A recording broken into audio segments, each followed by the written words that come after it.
Good morning. Welcome to Breakfast with John Kay and Sally Nugent. Hello, morning. Here are your headlines at 6 o'clock. And the Chancellor... We are joined now by our chief political correspondent, Nick. Now, a number of cough medicines that are sold at pharmacies are being withdrawn because of fears over safety. Teachers in England who are members of the National Education Union will begin a two-day strike today in an ongoing dispute over pay and funding. It's expected to affect all schools and some sixth forms as well. Planned action has been called off in Wales because of government talks and in Scotland following new pay offers.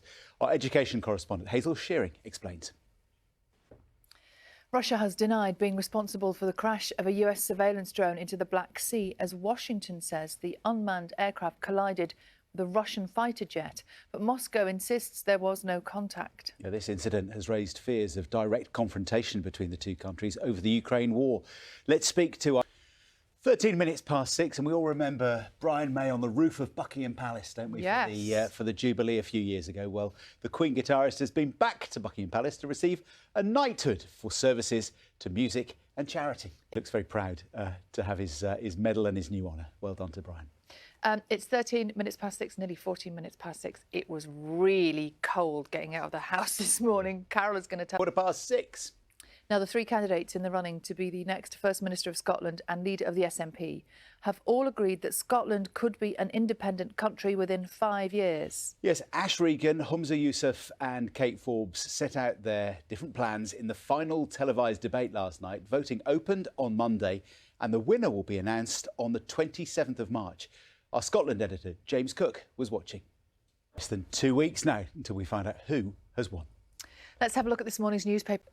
Great stories inside the papers today. I'm going to show you this one. This is from Cheltenham. We had John at the Cheltenham Festival yesterday. Yep. This is kind of a little bit of a fashion story, John. Because they've relaxed the dress code. They've relaxed the dress code at Cheltenham. You don't have to wear a tie if you're very, very cold there. It is. Yes. Do you want to buy a dinosaur? Go on then. You might not like the price tag. Go on. It cost you between 4.5... more for your money that way. But yeah, going under the hammer. And it's 65 to 67 metres long, so you need quite a big living room for that. Can I just show you this brilliant picture? Just because, why not? Why just, the best thing to start... For all these years, new pictures of the Beatles still emerge, yeah. And they are, obviously that hair was a real thing, wasn't it? It took quite a lot of work.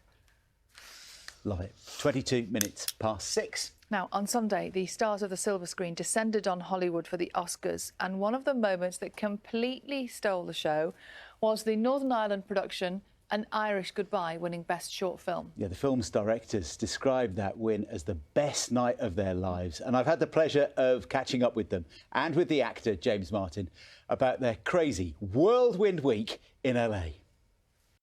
They were telling me that James, his big desire for going to LA was to meet Jennifer Aniston. Go on. And apparently during the party, the Vanity Fair party was saying to the other two, can we just, she must be here somewhere. And they were just going round. Please tell me he met Jennifer Aniston. She wasn't there this time. I said she was probably going around the other way looking for him. We need to make that happen. We do, don't we? Have you got contact? No. Have you? Sadly not. But An Irish Goodbye, it's a lovely watch, as I say, only 23 minutes long, but it's worth every one of those minutes of your time. And you can watch it for free right now. It's on BBC iPlayer, and it'll make you smile, make you cry a bit, but it's lovely. Looks gorgeous, yeah. It's 27 minutes past 6, so it's time to get the news where you are. We're back in just a minute.